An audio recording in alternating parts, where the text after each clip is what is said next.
The last year has given us many new buzzwords. This includes agent, the idea that if you give a language model access to external tools, it can answer complex questions more competently.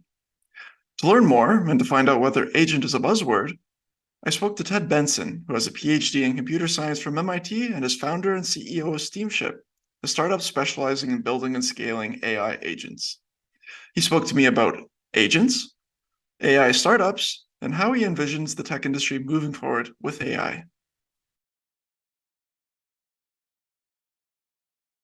So if you think of the word agency, like what it means to have agency is to have some authority to make decisions on your own, to do things on your own. Just 1 second. Sorry, my son. And that is approximately what it means in computing. It's an old term in computing. It goes back to the 80s. It's not something new with respect to LLMs or AI today. And it really just means some autonomous piece of software which is making some kind of decision for itself. So where you see this in the industry now can be a full spectrum of, hey, AI, do a million things and figure it out. And then you kind of twiddle your thumbs. Those make great demos. They're not really production quality yet. But it can also mean something like a support chatbot, where the support chatbot might be making the decision to look up a record in a database and tell you the answer. It might be making the decision to give you a coupon. The important part is that a human doesn't necessarily need to be involved for all of it in the way that maybe with a lot of software a human would be today.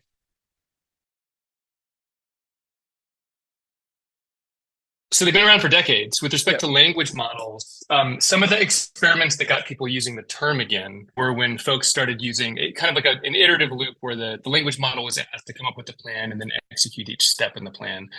A lot of folks use that to mean agents, and they've kind of equated the two. Back in the early days of web programming, a lot of people equated Ruby on Rails with Ruby as another example of this.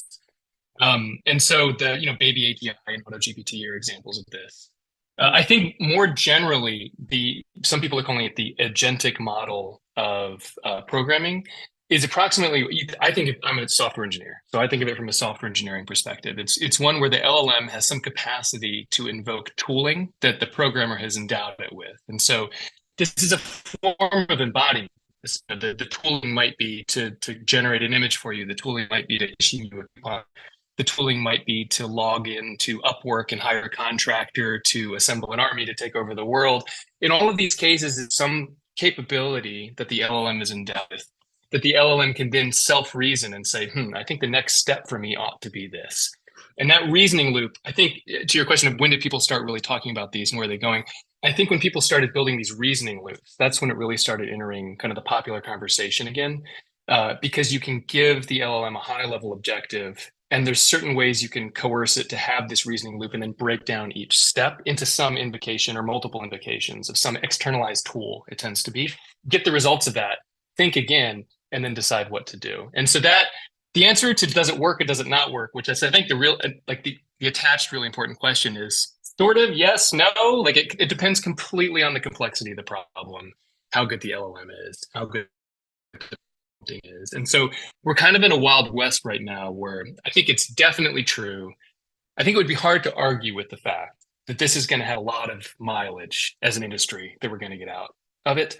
I think it's also true that we're not entirely sure what the contours of it are yet in a production capable sense, and it's changing fast. And so it's definitely kind of the bleeding edge of the line between demoware and production. Well, so the good means different things. And I think right now we've definitely gotten into the territory where folks are very comfortable with production LLMs for creative applications.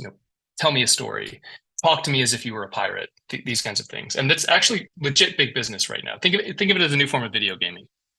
The hallucination problem for fact-based industries, which is a lot of us, medicine, reporting, and so on, is still a big deal. And I think that nobody yet seems to have a one-size-fits-all solution for it. Lots of people are pursuing a variety of different solutions for it, from retraining to kind of aligning the model towards some kind of belief system or some kind of constraints, to just using multiple models to fact check, to changing the user interface around how we consume the output of these models so that the user is more equipped to have an understanding of whether or not it's lying.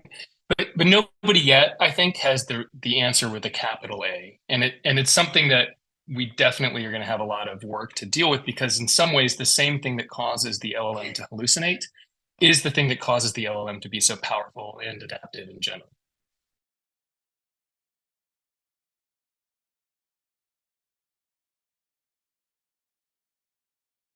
One of the hardest things right now for folks in the industry and not in the industry is to get a good sense of what's possible and what's not. If I can jump, I don't know, 4 feet on the ground, it's easy to imagine, therefore, I should be able to jump 4 feet 2 inches.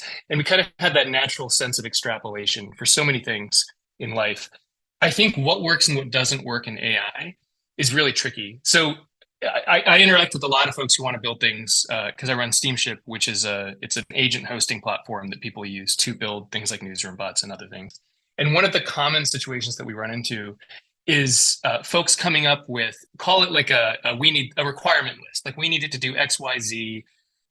That any one of those things might be an interesting conversation and have a lot of realism to it, but taken all together, it's a much bigger task than they realize. So I think my biggest piece of advice is to start small. Like think about the full breadth of things you could do and then kind of pare it down and go step by step. Because if you try to do it all at once, the technology is still immature enough that you're probably in for a rocky road. Whereas if you try to do it one thing at a time, just in my experience from the streets, so to speak, I think that that's probably the path towards success.